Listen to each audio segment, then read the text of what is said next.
પાટણમાં અંગદાન અને કેન્સર જાગૃતિ માટે મેરેથોન 3.0નો ભવ્ય પ્રારંભ. હજારો શહેરીજનો દોડ્યા.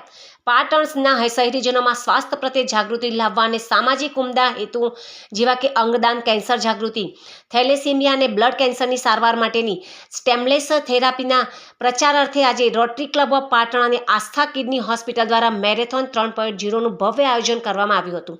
શહેરના જીમખાના મેદાન ખાતેથી જિલ્લા કલેક્ટર, પાટણના સાંસદ ભરતસિંહ ડાભી અને ધારાસભ્ય ડોક્ટર કિરીટ પટેલ સહિતના મહાનુભાવોએ લીલી ઝંડી આપી દોડને પ્રસ્થાન કરાવી હતી.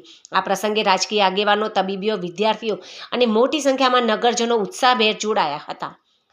આજના દોડધામ ભર્યા અને પ્રદૂષિત વાતાવરણમાં સ્વાસ્થ્ય જાળવવાના સંદેશ સાથે યોજાયેલી આ મેરેથોનમાં વિવિધ રૂટ રાખવામાં આવ્યા હતા. 1 કિલોમીટર વોકથોન, 3 કિલોમીટર, 5 કિલોમીટર અને 11 કિલોમીટરની દોડ. આ સ્પર્ધામાં 12 વર્ષથી લઈને 65 વર્ષ સુધી ભાઈઓ અને બહેનોએ ભાગ લીધો હતો. મેરેથોનમાં દરેક કેટેગરીમાં પ્રથમ, દ્વિતીય અને તૃતીય ક્રમે આવનાર વિજેતાઓને રોકડ પુરસ્કાર આપીને સન્માનિત પણ કરાયા હતા. આ ઉપરાંત ભાગ લેનાર તમામ સ્પર્ધકોને ટી-શર્ટ અને પ્રમાણપત્ર પણ એનાયત કરવામાં આવ્યા હતા. આ કાર્યક્રમની વિશેષતા એ રહી કે સમાજમાં પ્રેરણા પૂરી પાડનાર અંગદાન અને દેહદાન કરનાર પરિવારોનું મહાનુભાવોના હસ્તે વિશેષ સન્માન પણ કરવામાં આવ્યું હતું. મેરેથોનના આયોજક ડોક્ટર સુરેશ ઠક્કરે જણાવ્યું હતું કે લોકો પોતાની જીવનશૈલીમાં વોકિંગ અને રનિંગને સ્થાન આપે તે જરૂરી છે. આ મેરેથોનનો મુખ્ય ઉદ્દેશ માત્ર સ્વાસ્થ્ય જ નથી, પરંતુ અંગદાન જેવા મહાદાન વિશે જનજાગૃતિ ફેલાવવાનો છે. મેરેથોન હતી, આપણે ત્રીજા વર્ષે કોન્ઝિક્યુટિવ મેરેથોન કરી છે.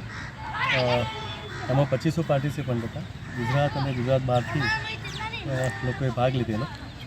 એમાં આપણે 3, 5 અને 11 કિલોમીટર સુધીની દોડ રાખેલી અને ટોટલ આપણે 1 લાખ રૂપિયાના ઇનામ આપ્યા છે.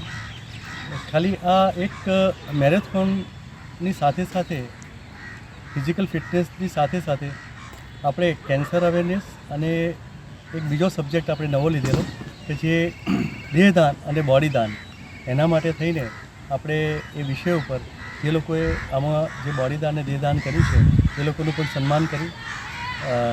લોકો જે આવ્યા હતા એમને અવેર કર્યા અને દેશમુખ દાદા જે આમાં જોડાયેલા છે, દેશમુખ દાદા, જેના હસ્તક આપણે આ બધાનું સન્માન કર્યું છે.